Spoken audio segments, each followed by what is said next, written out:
Hi my lovely creatives, thank you so much for coming back to Dressing the Diva. If you're new here today and you think you would enjoy videos with advice about all aspects of the creative lifestyle, or if you're just someone who enjoys style and travel, do stick around and please press the subscribe button as well. Now today we're going to be talking about something that has been off limits for most of us over the past few months. So that would be everything. We'll be talking about touring. It is such an important part of creative life, and it's definitely something that you're likely to have to do at some point. It is an amazing experience, but it can also be uniquely exhausting. Now, I've done a few tours as a soprano soloist, and so I think that I've amassed some experience that could help me to give you advice about how to maintain your energy levels so that you always feel like your best self, ready to give your best on tour. Now today we'll mostly be discussing practical advice for staying on top form whilst on tour. Style and glam we'll cover another time because that's a whole thing in itself. But by the time the industry gets back up and running, I want you to really have an amazing tour experience. I don't want it to be marred by like a veil of fatigue. I really want you to be able to get the best out of it and to give your best to the performances or the events that you're doing on the tour. So we'll talk about that today. Let's go. Obviously, one of the keys to feeling your best during life on the road is getting enough rest. A good night's sleep is so important, but how do you get that in a situation that's really not conducive to it? You're in a different place every night, you're somewhere strange away from home, you might not always have your own room. So let me just talk you through my thoughts. First of all, I think that you should use your skincare routine mindfully to really help wind yourself down, but we'll get into that properly in another video because again, like style and glam, skincare is its own thing. But I do have two main tips for once you're actually in bed. Firstly, I really think that you should use a pillow spray like this one by This Works. It's called Deep Sleep. In the UK, you can get it at Boots, like on Amazon. Here in Switzerland or in Germany, you can buy it at Douglas. And it's really great. It has such a nice, relaxing smell. And if you just spray a bit on your pillow, the smell itself helps to lull you to sleep. But also, I find that even the act of inhaling deeply to smell it actually unwinds you as well and can be very relaxing for the body. So it's really a two birds, one stone kind of situation. Another thing I've discovered really works for me are sleep podcasts. So I will go for either a bedtime story or a sleep meditation, a guided sleep meditation. So I'll just talk you through some of the podcasts that I really enjoy. Firstly though, I would recommend that you listen on Spotify. I don't know about you and your podcast player, but mine on my phone doesn't have this feature.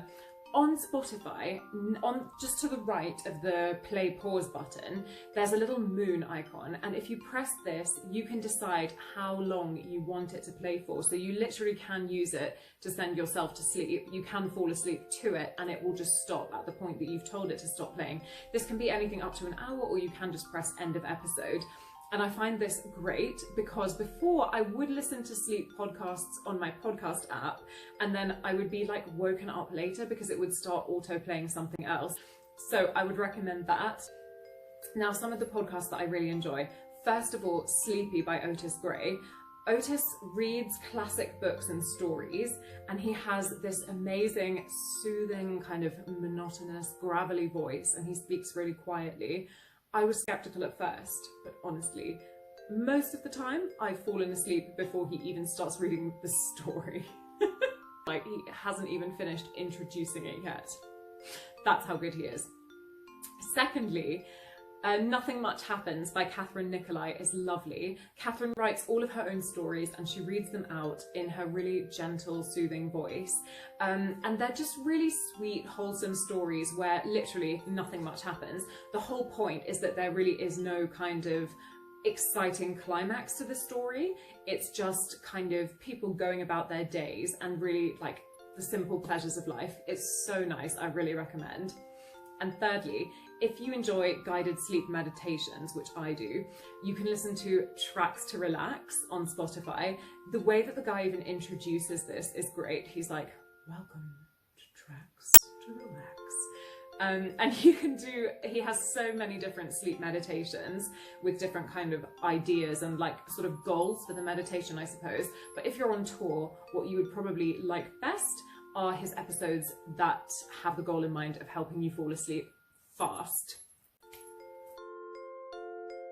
So something that's absolutely key is hydration, hydration, hydration. I can't stress that enough. Take your reusable water bottle with you and stop being squeamish about water in other countries. It might not taste exactly the same as it does at home, but 9 times out of 10, there's absolutely nothing wrong with it. Unless you're specifically told that the water is dangerous to drink, just drink it. I feel at this point like I've drunk out of 95% of the taps in Europe and I'm fine. Obviously, I'm a singer, so hydration is already kind of crucial on my list. But I really think that for all of you, whatever it is that you do, it's super important because it just keeps your mind focused. It stops you getting headachy, it stops you getting too sleepy, and it just kind of keeps you energized and feeling really well. So especially if, like me, you're an avid coffee drinker and you need coffee to feel alive in the morning, it can be a little dehydrating. So make sure that you're drinking plenty of water to combat that. I would also recommend, if you're staying somewhere with a breakfast buffet, have as much water-based fruit at breakfast as you can. Stuff like melon, strawberries, and cucumber as well, that's really good. And having all of that water-based food is really good for keeping you hydrated too. Another great drink is coconut water. This will sound like the most English thing in the world, but there's nothing better than a cup of tea. I'm talking about herbal teas, of course. And I would just like to give a quick shout out to Bird and Blend Tea Company. My best friend Susanna, who's also a fantastic soprano, check her out, had this box sent to me all the way from the company, who are in Brighton, and they sent it to Switzerland. So you can get this all over Europe, I think. If you have one of these, if you're extra like me, you can have so many different loose leaf teas. Lady Lavender is such a lovely one. It's Earl Grey with a hint of lavender, which is super soothing and relaxing. But I have to say, amongst all of these divine flavours, my favourite is Bears Like Marmalade. It's got this really nice zesty, zingy flavour and it smells like sweets. So I would really recommend. However, of course, tea bags are probably the most practical and easy solution. So my favourite is Throat Comfort Tea by Yogi Teas, for all singers, but also actors or really anybody who's having to use their voice at all. It tastes so nice, it's really good for your throat, and it's very soothing as well. If you have a flask that you can just pack in your bag and take with you with some tea bags, that's such a great investment, and it will just leave you feeling so much more relaxed and hydrated over the course of the tour. And something else to pack that keeps you both hydrated, energized, and looks after your immune system are those vitamin drinks. You know, the ones that dissolve and fizz in water, like electrolytes. So it's like Barocca, but really any that you can get at any supermarket or drugstore will do the job just as well. They're so great, and they really can just kind of keep you feeling on top of the world all day.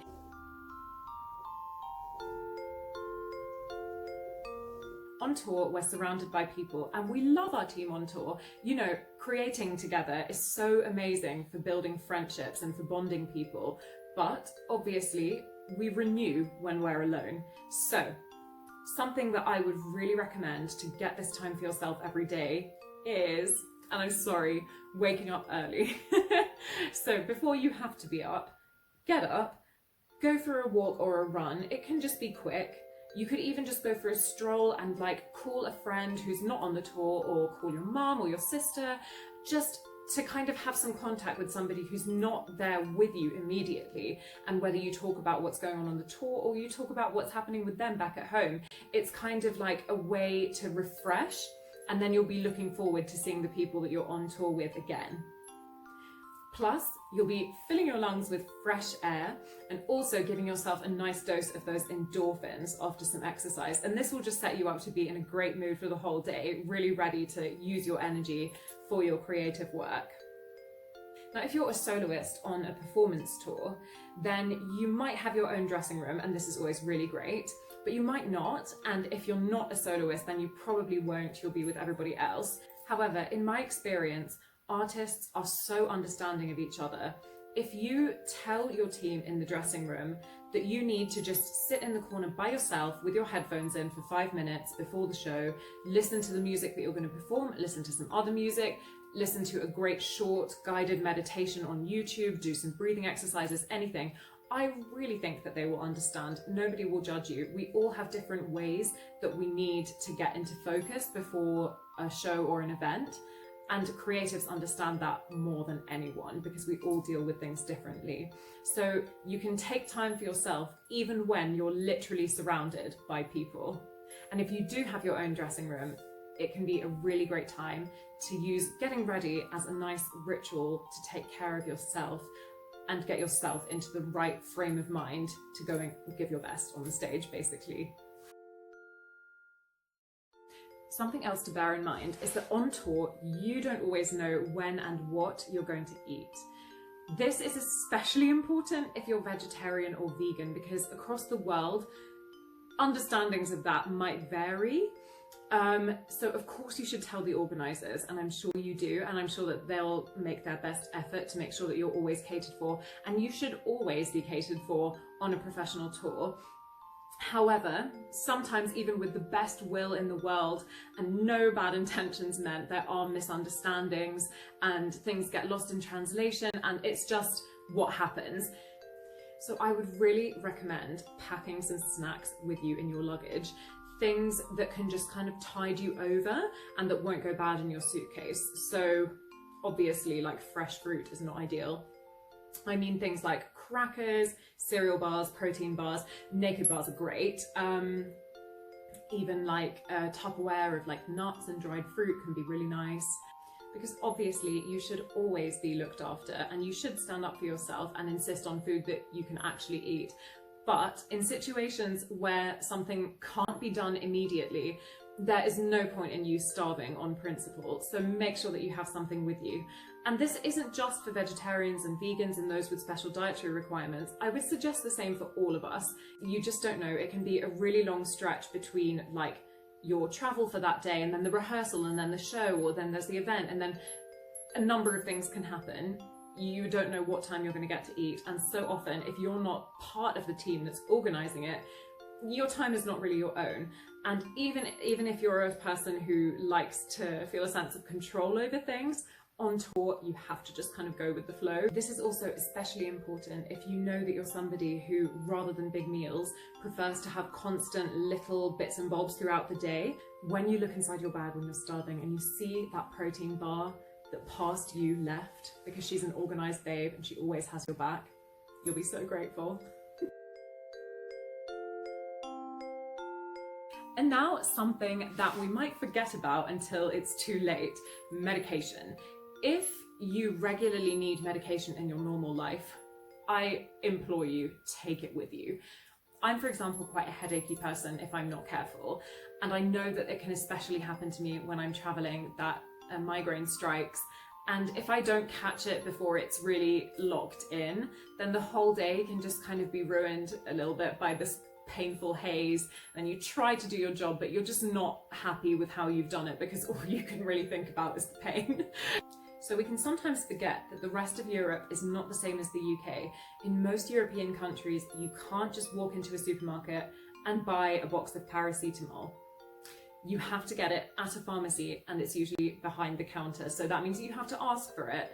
And, you know, maybe you don't speak the language. Often, your time is not your own on tour.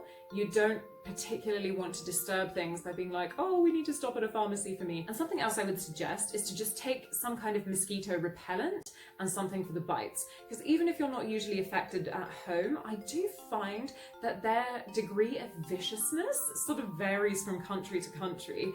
And it can get so much worse when you're away from home. They can, like, the bites can just really blow up. And it's just not a situation that you want. Trust me, just take something.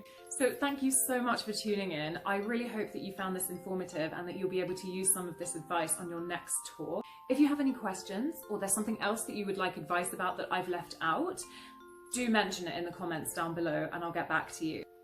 Thank you so much and have a lovely weekend. Don't forget to like and subscribe.